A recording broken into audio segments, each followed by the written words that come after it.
Persona 3 Reload is a huge game and it has a lot of things you can miss if you aren't careful with how you use your time. If you don't know me, hey, I'm CritZy. I've played Persona games for over 500 hours. So I do know a thing or two about the game that I want to share with you today. This video is like 10 minutes. I know it is a huge commitment and all that, but trust me man, these 8 tips I'm going to share with you today is basically going to make the game less stressful and more fun. Tip number 10. Optimize your time slots. The first key to success is understanding that not all your time is worth the same. You only have so many days and not all activities are created equal. This means some activities give more stats than others.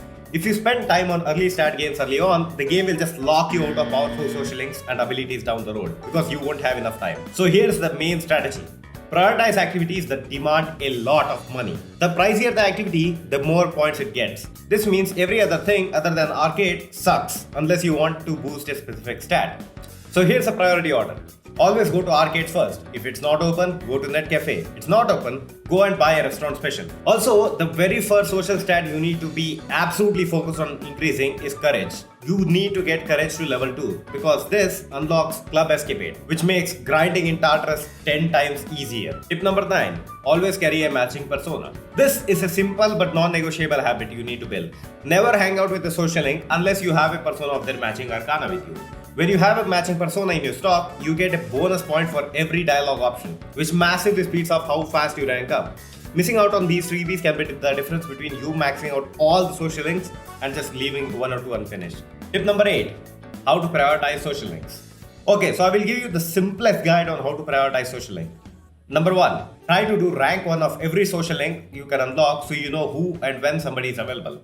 Number 2. Prioritize social links from whoever is least available, like Akinari and Maya, to people who are most available, like Old Couple and Maiko. Also, if there's a link episode, which are basically limited time social links for male party members, do them ASAP. Ignore the dog because he will be available till the very end of the game. But make sure you do every other dude's link episode, especially Akihiko, because even if you miss 1 or 2, you can't complete them anymore. Number 4.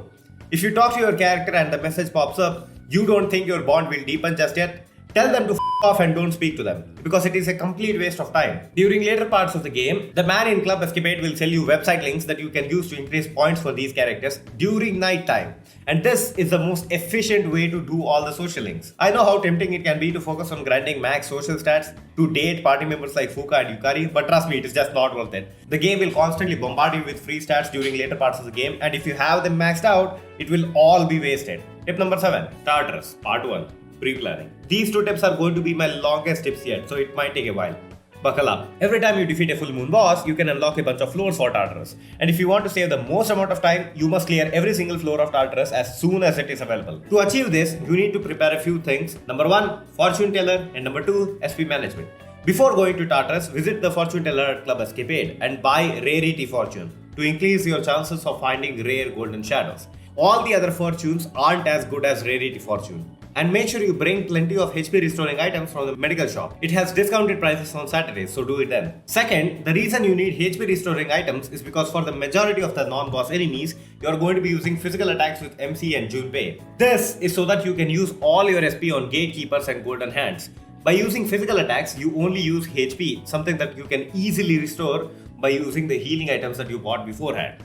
SP management will become a lot easier after June 13th because you will have access to Fuka and Theurgies. Fuka's Theurgy is basically a slot machine that will give you a team-wide support every time it is full. But Fuka isn't completely random. She prioritizes skills that benefits the team most, which means if you hold off on using her Theurgy, when everyone on your team is at low SP, she's almost guaranteed to give you an SP restore for basically free. However, if you aren't at this point of the game, it is totally fine to spend Twilight Fragments to restore your SP. Tip number 6. Tartarus part 2. Grinding properly. Okay, so here's my other best tip for Tartarus. Don't go to Tartarus. Or at least until you're 1 or 2 days away from the next full moon boss. Here's why.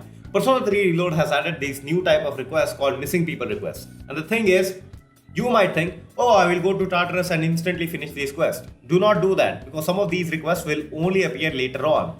Which means you will have to take multiple trips to Tartarus for no reason. Instead, if you just wait until the last few days before a full moon, you will have all the requests piled up and you can complete all of them in a single trip to Tartarus. Second, if you want to grind levels and money, especially money because As I discussed earlier, the highest social stat providing facilities demand way more money. Now, where will you get so much money? Golden hands. These things are rare and hard to kill, but they are the only viable way to get money and experience. Here's the strat. Keep going up the Tartarus floors and check the map to see if you can spot golden hands. If you don't see them, just keep going until you reach the end. And then repeat this. With the fortune you got from the fortune teller, you will have a way higher chance to find these hands. And once you ambush them, you can just hit their weakness and all out attack them. Just make sure you end your battle with a all-out attack or a Theurgie to get shuffle time. Because this will allow you to get the bonus XP card and you will get a ton more experience from finding these golden hands. Tip number 5. Never buy weapons from police station. Money is a tight resource in the early game and shouldn't be wasted buying things from the police station.